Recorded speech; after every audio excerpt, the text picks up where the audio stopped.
ಹೊಡೆದಂಗ್ ಮಾಡಿ ನಡೆದಗೆಟ್ಟವಳೆ. ನಾನು ಹೇಳಿದ ಹಣ ದಾರಿದ್ರ ವಿಘ್ನಶಃ ನಿನ್ನ ಶಶಿಧರ ತಂದಿರುನೋ ಇಲ್ಲೋ 2 ದಿವಸದಲ್ಲಿ ಹಣ ತರುತ್ತಾನೆಂದು ಹೇಳಿ ಹೋದವನು ಎಲ್ಲಿ ಹಣಗೆ ಒಯ್ಯುರುಣ.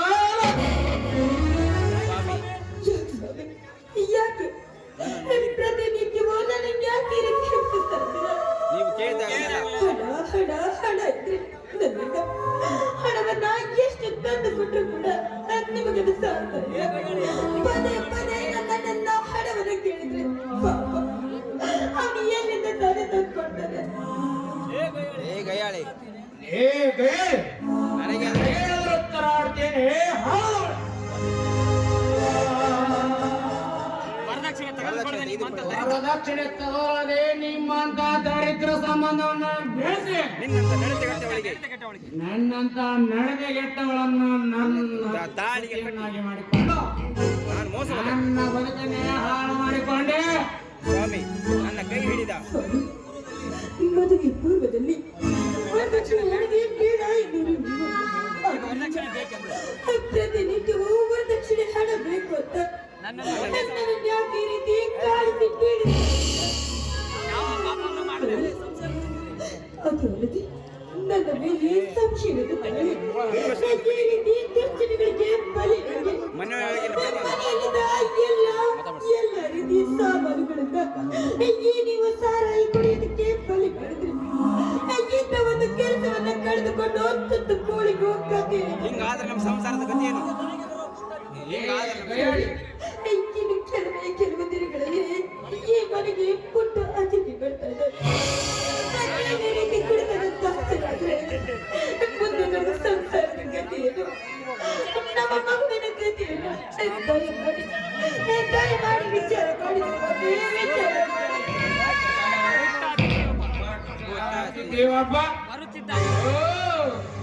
ಬರುತ್ತಿದ್ದೇನೆ. ನಮ್ಮ ಮಗನ ಭವಿಷ್ಯವೇನ ಗಯಾಳಿ ಎಷ್ಟೋ ಜನರಿಗೆ ಶರಗುವ ಆಶೆ ನಿನ್ನ ಕಾಮ ತೃಷವನ್ನು ತೀರಿಸಿಕೊಂಡು ಆದರದ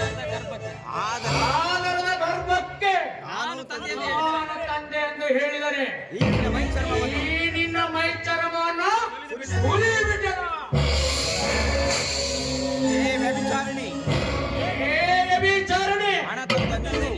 ಹಣ ತರದ ನೀನು ಇನ್ನು ಒಂದು ಕ್ಷಣವು ನನ್ನ ಮನೆಯಲ್ಲಿ ಇಟ್ಟುಕೊಳ್ಳದ ಈ ನಿನ್ನ ಆಮುಖವನ್ನು ಹತ್ತುಕೊಂಡು ಹರಿದು ಹೋಗು. ನಡೆಯುವಂತೆ ನೀತಿ ಕೆಟ್ಟವಳೆ.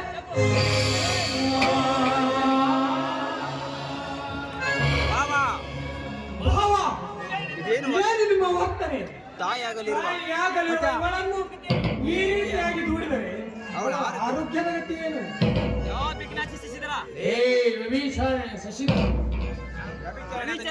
ವಿಚಾರಣೆಯಾದ ಈ ನಿನ್ನ ತಂಗಿಯನ್ನು ನನ್ನ ಸತ್ಯನ್ನಾಗಿ ಮಾಡಿಕೊಂಡು ನನ್ನ ಬದುಕನ್ನೇ ನಾನು ಹಾಳು ಮಾಡಿಕೊಂಡು ಭಾವ ಅನ್ಯ ಪುರುಷರನ್ನು ಕಣ್ಣೆತ್ತಿಯೂ ಕೂಡ ನೋಡದ ಈ ನನ್ನ ತಂಗಿಗೆ ವ್ಯಭಿಚಾರಿಣಿಯನ್ನು ಹೇಳಿದರೆ ನಿನ್ನ ಪರಿಣಾಮ ನೆಟ್ಟಗಾಗಲಿಕ್ಕಿಲ್ಲ. ಶಶಿಧರ, ಯಾವ ಸೋದರನು ತನ್ನ ಸಹೋದರಿ ಕೆಟ್ಟವಳಾಗಿದ್ದರೂ ಕೆಟ್ಟವಳು ಎಂದು ಹೇಳುವುದಿಲ್ಲ. ಅವಳು ಸೂಳೆಯಾಗಿದ್ದರೂ ಅವಳು ನನ್ನ ತಂಗಿ ಒಳ್ಳೆಯವಳು ಎಂದು ಹೇಳಿ ನಿನ್ನಂತ ಜನ್ಮ ಕೊಚ್ಚಿಕೊಳ್ಳುತ್ತಿರುವ ಬಂಡ ಅನ್ನೋದು ನನ್ನ ನಾಮ.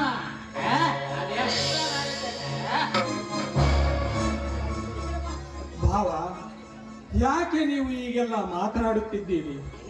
ನಿಮ್ಮ ಆತ್ಮವನ್ನೇ ಕೇಳಿ ನೋಡಿ. ಮದುವೆಯ ಮೊದಲು ವರದಕ್ಷಿಣೆ ವರೋಪಚಾರ ಯಾವುದೂ ಬೇಡವೆಂದು ಹೇಳಿದ ನೀವು ಮದುವೆಯಾದ ನಂತರ ದಿನವೂ ವರದಕ್ಷಿಣೆ ಹಣಕ್ಕಾಗಿ ನನ್ನ ತಂಗಿಯನ್ನು ಪೀಡಿಸುತ್ತಿರುವಿರಿ. ತಂಗಿ ಸುಖವಾಗಿರಲೆಂದು ನಾನು ಅಲ್ಲಿ ಇಲ್ಲಿ ಸಾಲ ಮಾಡಿ ನೀವು ಕೇಳಾಗಲೆಲ್ಲ ಹಣ ತಂದು ಕೊಟ್ಟು ಸಾಲಗಾರನಾಗಿರುವೆ. ದುಶ್ಚಟಗಳಿಗೆ ಬಲಿಯಾಗಿ ನಿಮ್ಮ ಬದುಕನ್ನೇ ಹಾಳು ಮಾಡಿಕೊಳ್ಳುತ್ತೀರಾ? ವಿಚಾರ ಮಾಡಿ ನೋಡಿ ಮಾವ. ಶಶಿಧರ, ಈ ನಿನ್ನ ಉಪನ್ಯಾಸ ಮಠದಲ್ಲಿ ಹೋಗ್ಯಾರು ಹೇಳ, ಯಾರಾದರೂ ಕೇಳ್ಯಾರೋ? ನೋಡೋ, ನಿನ್ನ ಹತ್ತಿರ ಮಾತನಾಡಲು ನನಗೆ ಸಮಯವಿಲ್ಲ. ಕೊನೆಯದಾಗಿ ಒಂದು ಮಾತು ಇದೆ, ಅದನ್ನು ಲಕ್ಷ್ಯದಲ್ಲಿಟ್ಟುಕೊಂಡು ಹೇಳು.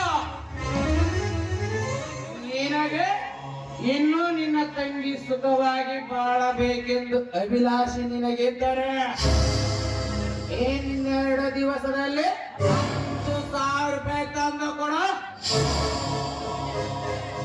ಕೊಡುವ ಯೋಗ್ಯತೆ ನಿನಗಿಲ್ಲದಿದ್ದರೆ ಈಗಿಂದ ಈಗಲೇ ಇವಳನ್ನು ನನ್ನ ಮನೆಯಿಂದ ಹಾಕುತ್ತೇನೆ.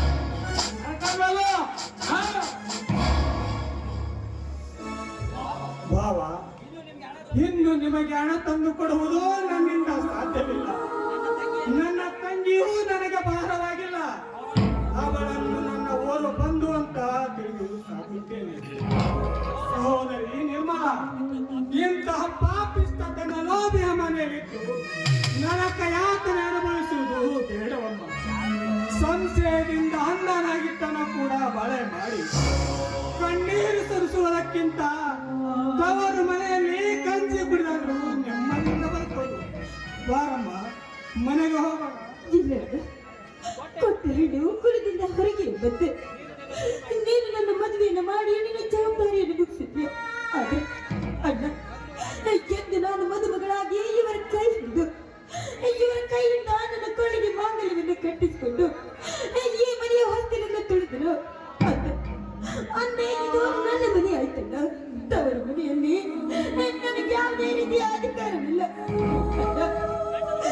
ಈ ಗಂಡನ ಮನೆಯಿಂದ ಓಡಿ ಬಂದವಳು ಎಂದು ಹೇಳಿ ಈ ಜನರಾಡುವ ನಿಂದನ ಮಾತುಗಳಿಗೆ ಗುರಿಯಾಗಿ ಬಾಳುವುದಕ್ಕಿಂತ ನಾನು ನನ್ನ ಗಂಡನ ಮನೆಯಲ್ಲಿ ಓಡಿಸ್ಕೊಂಡಾಗ್ಲಿ ಪಡಿಸ್ಕೊಂಡಾಗ್ಲಿ ಚಿತ್ರಹಿಂಸೆನ ಅನುಭವಿಸಿದ್ರು ಪರವಾಗಿಲ್ಲ.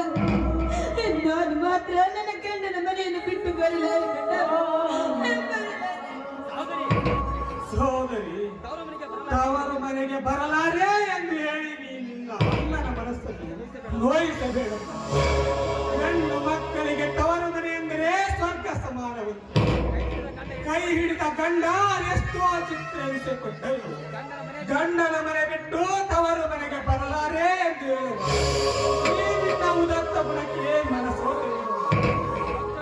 ಸ್ವಚ್ಛಲ ಬಸುರಿಯಾದ ನಿನ್ನನ್ನು ತವರು ಮನೆಗೆ ಕರೆದುಕೊಂಡು ನಿನ್ನ ಶ್ರೀಮಂತ ಪೂಜೆ ಮಾಡಬೇಕಾಗಿದ್ದು ನನ್ನ ಕರ್ತವ್ಯ.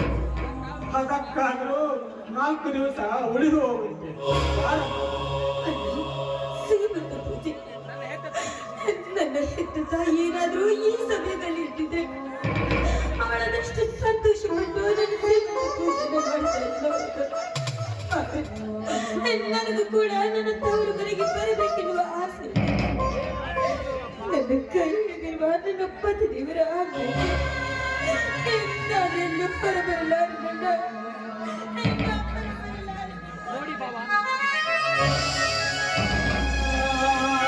ನೋಡಿ ಬಾಬಾ, ನನ್ನ ತಂಗಿ ಚೊಚ್ಚಲ ಬಸುರಿ ತವರು ಮನೆಗೆ ಕರೆದುಕೊಂಡು ಹೋಗಿ ಅವಳ ಶ್ರೀಮಂತ ಪೂಜೆ ಮಾಡಬೇಕಾಗಿದೆ. ತವರು ಮನೆಯವರ ಕರ್ತವ್ಯ. ಅದಕ್ಕೆ ದಯವಿಟ್ಟು ನನ್ನ ತಂಗಿಯನ್ನು ಕಳಿಸಿಕೊಡು ಬಾವ. ಶಶಿಧರ, ಏನು ನಿನ್ನ ತಂಗಿಯನ್ನು ತವರ ಮನೆಗೆ ಕರೆದುಕೊಂಡು ಹೋಗಲು ನನ್ನದೇನು ಅಭ್ಯಂತರವಿಲ್ಲ.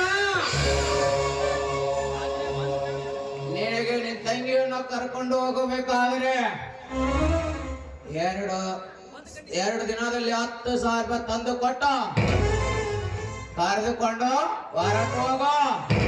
ಆದರೆ ಒಂದು ಕಂಡೀಷನ್. ಯಾವ ಕಂಡೀಷನ್ ಬಾವ? ನಾನು ಹೇಳಿದ ಮಾತಿಗೆ ತಪ್ಪಿದರೆ ಮತ್ತೆ ನಿನ್ನ ತಂಗಿಯನ್ನು ಇರಿಸಿಕೊಳ್ಳದೆ ಒತ್ತುವರಾಗುತ್ತೇನೆ. 2 ದಿವಸದಲ್ಲಿ ಉಪಾಯವಿಲ್ಲ. ಹೇಗೆ ಹೇಳಿದರು ಇವನನ್ನು? ಹೇಗೆ ಹೇಳಿದರೂ ಇವನ್ನ ತಂದ ಏನು ಮಾಡುವುದು ನನ್ನ ತಂಗಿ? ಏನು ಮಾಡಲು?